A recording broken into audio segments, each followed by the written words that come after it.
We Hello, are good morning, good live. afternoon, everyone. We're live, Eleanor. Hello, hello. And welcome to our latest LinkedIn Live. And most of you probably already know who we are, but we'll do a quick intro just to introduce ourselves to those who are new to Thriving Talent and our monthly LinkedIn Lives. Eleanor, would you like to go first? Sure, I'm happy to introduce myself. My name is on the screen.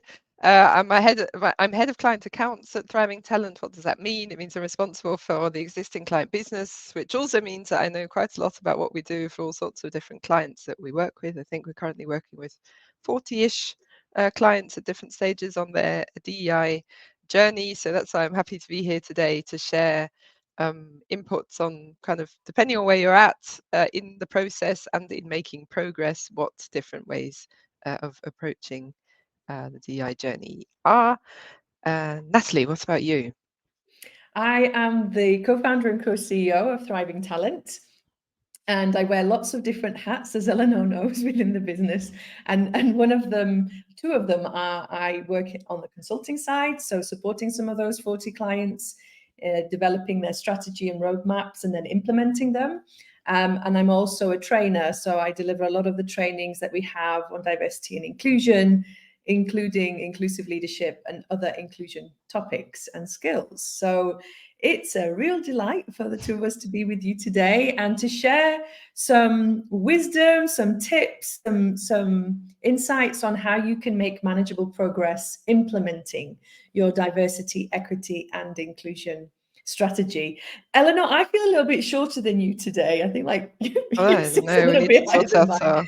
I'm having Hang heightism on, I issues can sort going that on right. out. As some of you might already know, we also don't take ourselves too seriously and we like to have fun. So please make yourself known in the chat. Introduce yourself to other people who are here live with us. We will be recording this session as well and sharing it with those who couldn't make it live. And we're here to answer your questions. If you have ideas and insights to share on this topic too, feel free to include them in the chat below, because I think there's a lot of us doing this work and it's good to share what we know and support each other. So we have a few questions as usual, structured to help guide this discussion and this sharing with you today. And I think the first one we wanted to start with was, what do we actually mean by manageable progress? What does that actually mean? Eleanor, do Mhm. you want to take the first stab at this in terms of how you would see Sure. it? I think for me, manageable progress means not overwhelming, and not overwhelming on many different levels, right, in this kind of work. So we know, probably listening to us, there are people working as DEI leads or in kind of responsible for DEI roles. You often there, one person working on this topic within a larger organization. So not overwhelming yourself as a DEI responsible with trying to do too much, not overwhelming the organization with trying to do too much, and not overwhelming the different groups within the organization by maybe moving forward too fast or just sort of overloading the organization with information and activities. And so for me, that's a big part, is taking care of yourself as a DEI responsible person by not overwhelming yourself, but also thinking about not overwhelming the organization. What about Yeah, you, Nessie? What's I key in the think manageable part for I you? agree with what you said, and manageable progress also means that you're actually making progress. That it's not just a tick box, it's not just to please investors or the media or consumers, but there's actually real tangible progress and manageable, making that manageable. So being savvy around how you should start and where you should invest your efforts and priorities so that the rest can happen more easily. And often I find with other D&I leads and even with some of our clients, you're really eager to run ahead and make this happen, but there isn't enough time invested and energy invested in getting certain stakeholders on board Mm, and getting a certain amount of support, and even structuring governance. So these are some of the topics I'd like us to talk about as well, because when you don't have those things in place, I don't think it's manageable. And I think it ends up being very disappointing and disheartening for the people leading the work and the people the people that you've activated around it too. So I would add that piece as well. Is there Yeah, I anything think that that's really important because there's so much I think all of us would love to do on this topic, right? There is so much you could do. Like it's very true that the bit of speed would obviously help in that, but also, yeah, organizations, as we know, especially bigger corporates, they don't always work that way, don't have the capacity to absorb. And also, not everyone is equally an expert, right? So also making sure, like you said, you're bringing people into the topic so that yeah. they also really know and understand what it's all about and raising that awareness. Yeah. And from your opinion, Eleanor, what do you think the payoff is for getting this right? Well, I think what you said before is actually making progress, Mm. right? And I think we can talk a little bit about what progress means, right? It doesn't always have to be Mhm. huge steps. Sometimes there's a lot of value also making small steps and small progress. But I think for me, the payoff is, yeah, like you said before, actually making progress. And in making progress, the payoff that we know comes with more diversity and inclusion that research has really showed. So happier employees also meaning more innovation, better collaboration, better conversations at work. Bringing in all of Mm. those different perspectives. So all of kind of the business values and the people values as well, where people really appreciate the employer that they're working for Mm. and really really want and are motivated to bring in all that they know and have experienced in the past. Yeah, and I think an intrinsic one that resonates with a lot of people I speak to, especially people from younger generations, so millennials and Gen Zs, and even people who are finishing their education. They really want to work in companies where they're treated as humans and respected as humans Mm, and valued for that, and that they can really bring their full selves and be themselves at work. That's super important, and hasn't really been high on the agenda. I think, at least for older generations, and even with my generation, it's becoming more of a thing. I think more of an expectation, but the younger generation certainly expect it. mm, And so when we talk about progress, it's also about how is this going to help you be more attractive, and recruit people, especially in a market where there's skill shortages, hmm and keep them, like you say, yeah, help them to feel part of the organization, feel like they belong, and that they're happy and that's why we're engaged. called thriving talent, right? Not everyone knows that. Just Yeah, I always think about our name. People sometimes say, well, why are you called thriving talent? And that's really why, right? Because we say yeah, that's kind of what we want, yeah, absolutely. implementing DEI strategies and work to Yeah, yeah. produce kind of, it's a thriving workforce. Absolutely. So we wanted to share a couple of visuals really to illustrate what manageable looks like. And we're going to go into some key areas that you can consider, that will help you make that manageable progress. I'm going to share the slides.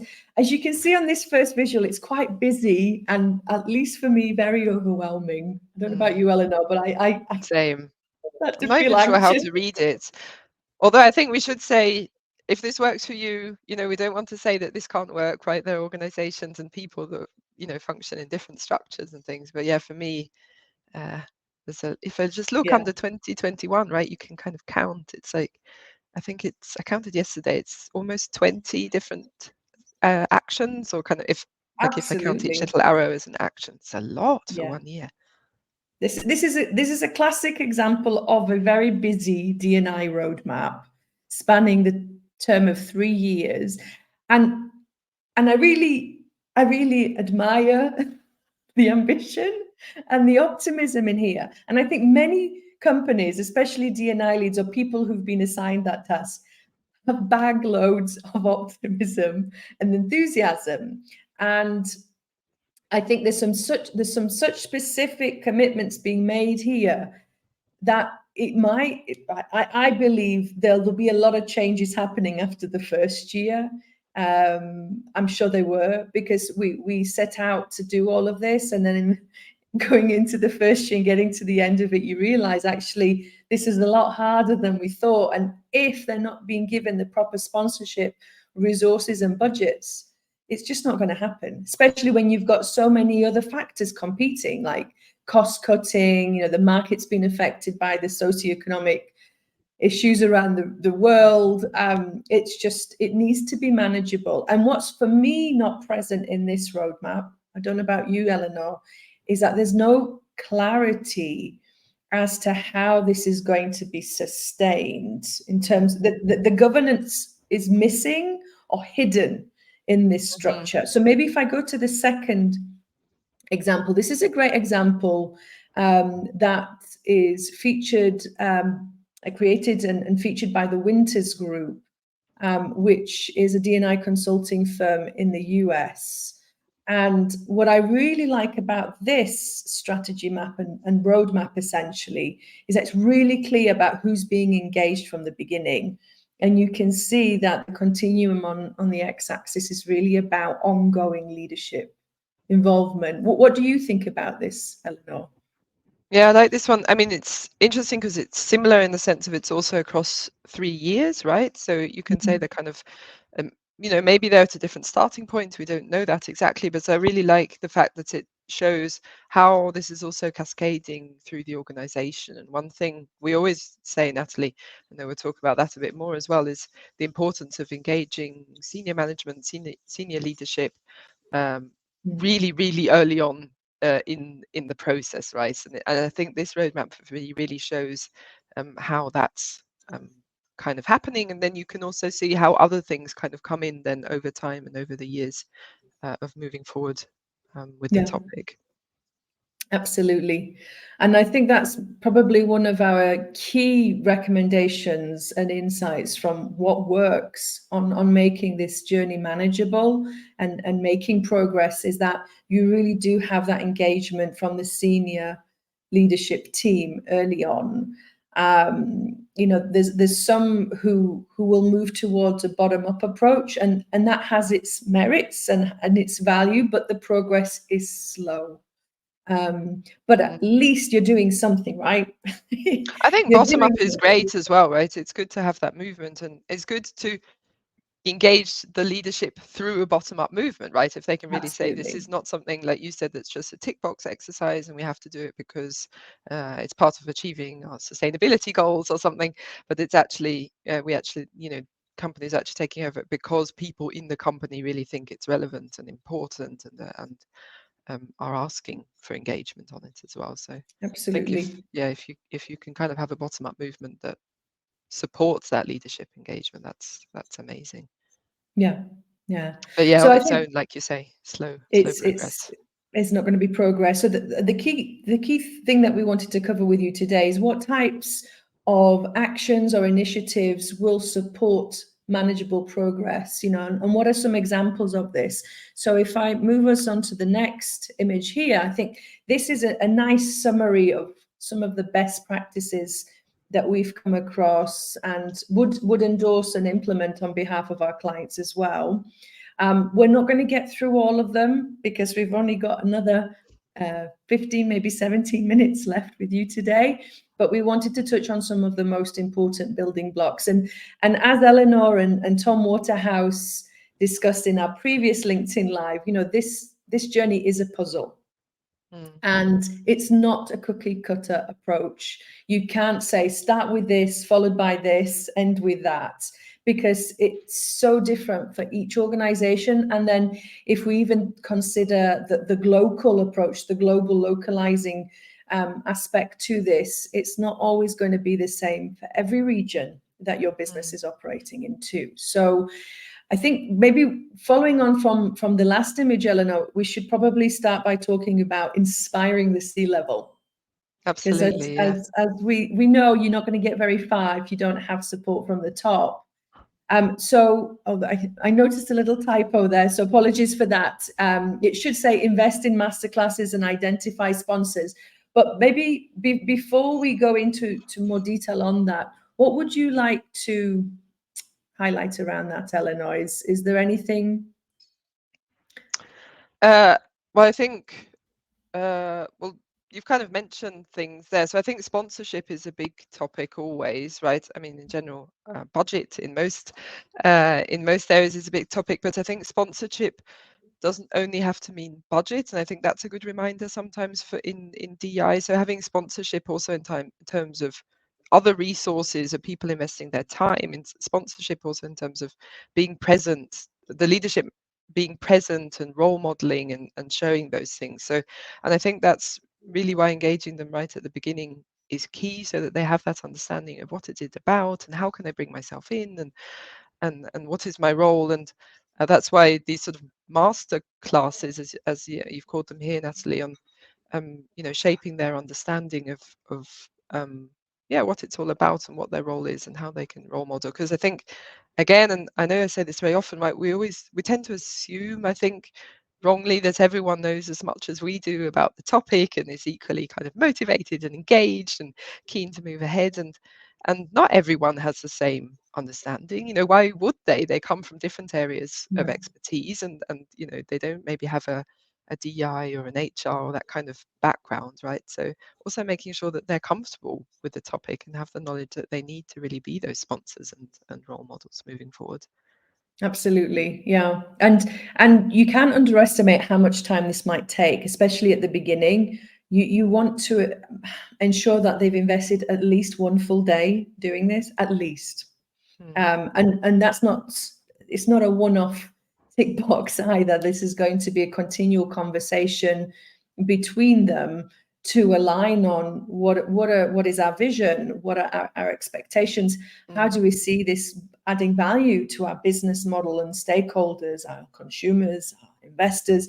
They need to have those conversations, and ideally guided and facilitated by someone with the expertise and the experience, because there will be a lot of questions. And I think, as we all know, when people at that level of an organization don't want to look stupid and don't want to ask the stupid question that they're all dying to ask, but you've got to make that safe and make it possible, so that they can, as you say, really have some honest conversations and learn what they need to learn to be able to lead and do this well.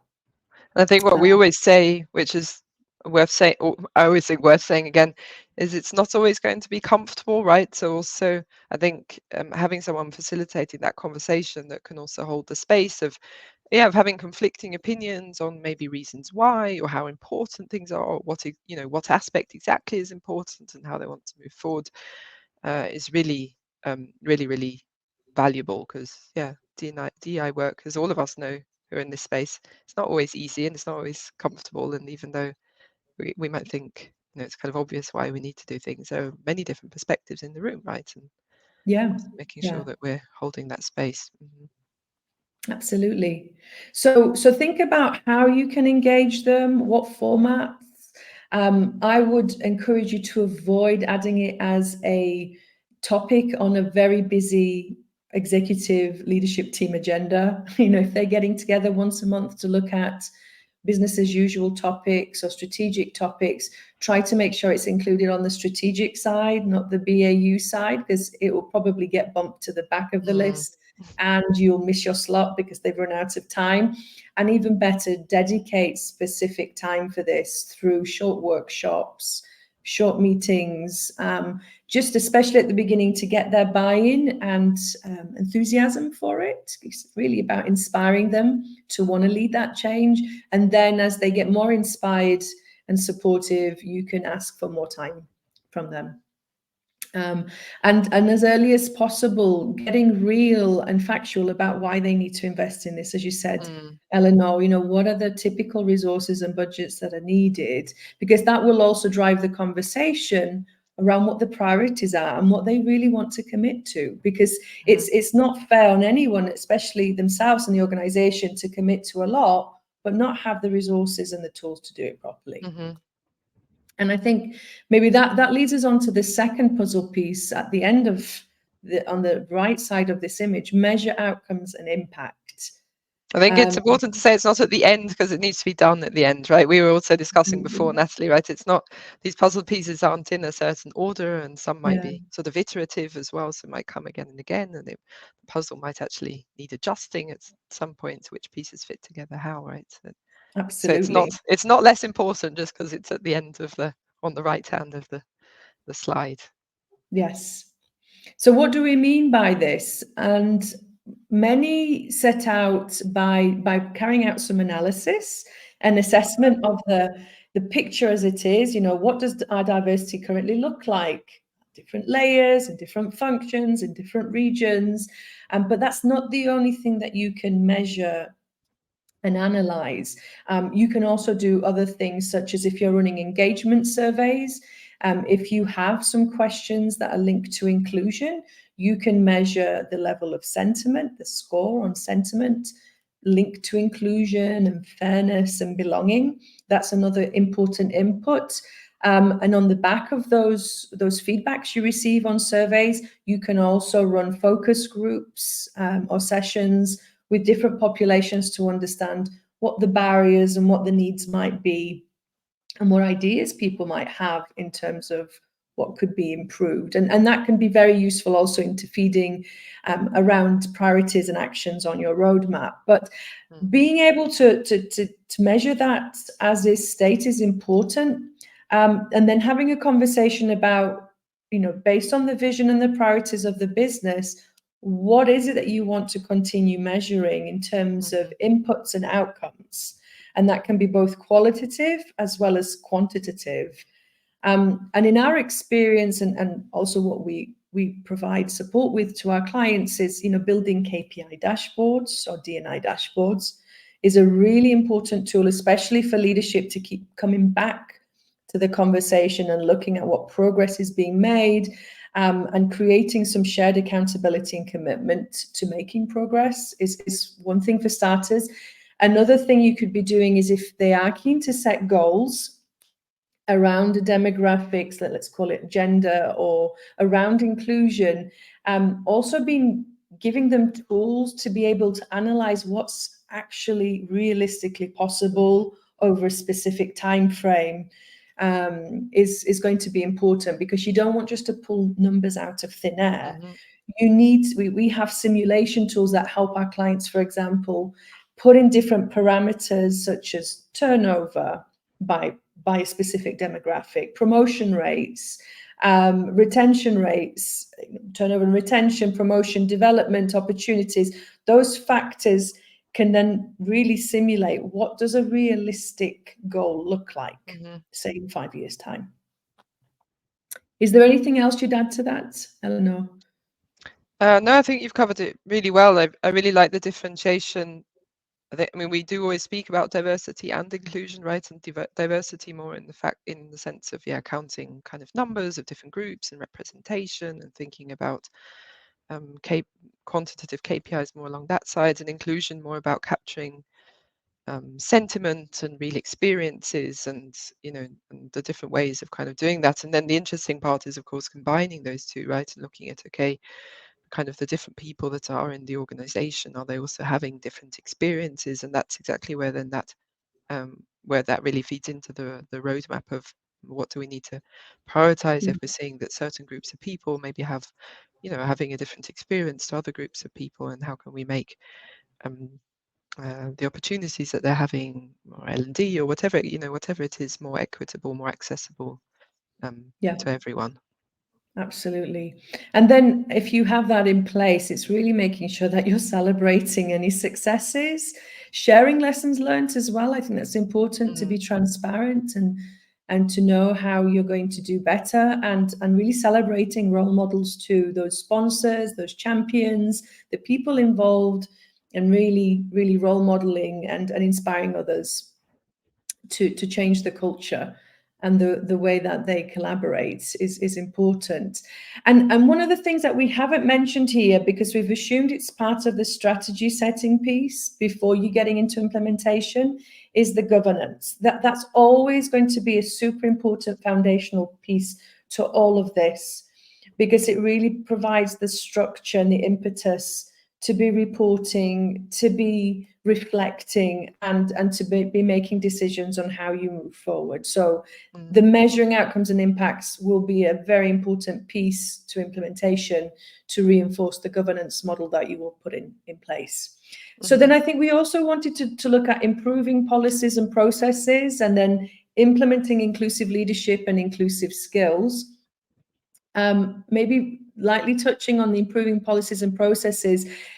The earlier you can do this in your roadmap, the better. But a lot of it's going to depend on what support you have around your organization to make this a priority, because it is an investment, especially for the people and culture or HR functions in a business, because it involves them quite a lot. And we have tools to help facilitate change and discussions within leadership teams and HR functions to be able to do this in an inclusive way, in a sustainable way, without having to do all the work yourself.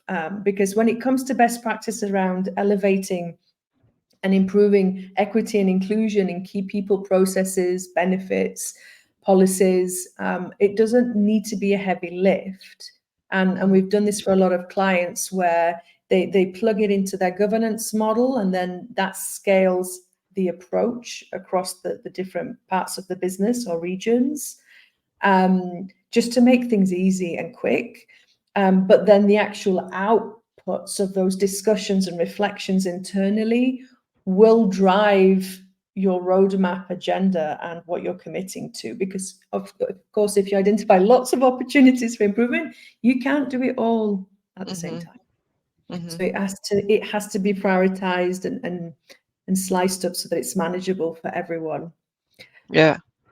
I think that really connects to what we said at the beginning, right, Natalie, having that kind of initial look at things. So in a sense, some of that improving policies and processes is maybe part of your initial kind of measurement of having a look at where we're at and how we're doing and some of those things, and then really creating that realistic roadmap based on the priorities. And sometimes there might still be, you know, a lot of work to do, but kind of combining all the different bits of data and information that you have can help you prioritize where to start and then spread it over a realistic timeline over the next few years, and acknowledging that it takes a bit of time as well. That's okay. It's allowed to take a bit of time. Of course, we will hope that the world will change, but it changes with the speed that's actually possible. Absolutely. And then we did, we had the part about then really mobilizing and then implementing certain activities, especially around inclusive leadership, but also otherwise, I think the kind of the blocks in the middle, right, about developing skills, building awareness, and mobilizing the people in the organization. And there's of course a variety of things to do there. I think what's important is what we often say is thinking about, okay, what's the kind of different profiles we have in terms of different leadership levels, maybe thinking about how do we want to engage those. If we look at the wider employee population, thinking about, okay, what is a realistic or manageable learning journey for them over the years that you're looking at as part of your DEI strategy, and then really identifying where do we want to go. It's also because it says define inclusive behaviors and recruit. It also says, you know, train for or implement certain trainings around that. So again, in a sense, it's kind of the same, right? It's always thinking about, okay, what is it? Where are we now in terms of behaviors and feeling of inclusion, and what are the skills that we maybe need to reinforce to make the improvements that, to make the progress that we're actually looking for, and then going in targeted for those specific groups. And like we said at the beginning, highly recommended to start with the leadership, especially in terms of developing their skills, because they're really key, especially, by the way, also middle management, right, we often say, because they touch so many people within the organization. They're in touch with them, they interact with them, so to make sure that they're really part of that journey, and then bringing the rest of the employees in on the journey. And there, of course, there are many different ways to do that, also as part of communication campaigns, you know, creating, here it also talks about ERGs, employee resource groups, so creating networks that they can maybe be involved in, and scaling maybe certain trainings to involve larger parts of the organization. As well. Absolutely. Yeah. And this also, as we've seen already, needs to be phased in a manageable way. You can't do it all. So it could be as simple as, you know, let's have a calendar of D&I themes and topics that we want to cover in terms of building awareness and understanding around some important topics that matter to the business, and organizing some events. If you have ERGs in place, employee resource groups, then mobilize them to help you deliver some of those events and curate some of that content and communication, because it really helps them to be more visible and to talk about topics that are close to their own heart, and share that with the rest of their colleagues. And that is not a heavy lift and doesn't require big budgets, does it, Eleanor? That is a really great starting point. And if you already have a leadership development program in place, then take the opportunity next year to review it. What aspects of it touch on inclusive leadership? How does that complement existing leadership principles or behaviors that you're developing and recruiting around, and try to find a way to weave that in so that it's complementary and enhancing your leadership model even further? And then what are the trainings and the opportunities to develop your leaders around that? Again, that shouldn't be a heavy lift. And if you've already got an existing provider, then it's just really about enhancing the content, which should be happening year on year anyway. And then on the recruitment side, if you do have a competency model in place, or you do have some structure around that, it won't be a heavy lift to bring in some questions around inclusive mindsets and values around inclusion and diversity, because then it gives you an insight as to whether this person's going to really live those values and support those values as they join as a leader in the organization. And really do start with leadership before you go with the rest of the population, because it really needs to be role modeled from the top, understood, and having leaders comfortable and confident to talk about it with amongst their peer group, but also with their team. That's really important. Yeah, now, I really like the point about leveraging what exists, right? I really think we can accentuate that. It doesn't always have to be reinventing the wheel or introducing completely new trainings and formats, but can also be just looking at what you have and how can that be leveraged. But yes, I know we're already at time, or a little bit over, I think, even, right? Because we get a bit enthusiastic and then talk a lot about what we love doing and what we think everyone else should also be doing. I haven't seen any questions come up. If you do have a question, I'm sure Natalie and I have a minute or two to stay on to answer a question, or otherwise reach out to us afterwards, right? Absolutely. LinkedIn, by email, through our website, any channel. You're welcome to get in touch with us. Yes. Thank you for being with us on this LinkedIn Live. I hope it was informative and it gave you some ideas for your own diversity, equity, and inclusion journey. We'll be back next year with more LinkedIn Lives. We are moving into a very busy period of the year, as I'm sure it is for you in completing and delivering projects for our clients. But we look forward to seeing you back here in January. Thanks for following us during 2023, and we wish you every success for the rest of this year. Thanks for being here, Eleanor, and being my sidekick. And thanks for having me, Natalie. It's great. As always, we could always talk for hours, right? I know. Not everyone wants to listen to us for hours, but that's okay. Thank you. Thanks, Eleanor. And see you next year, everyone. Take good care. See you soon. Bye. Bye.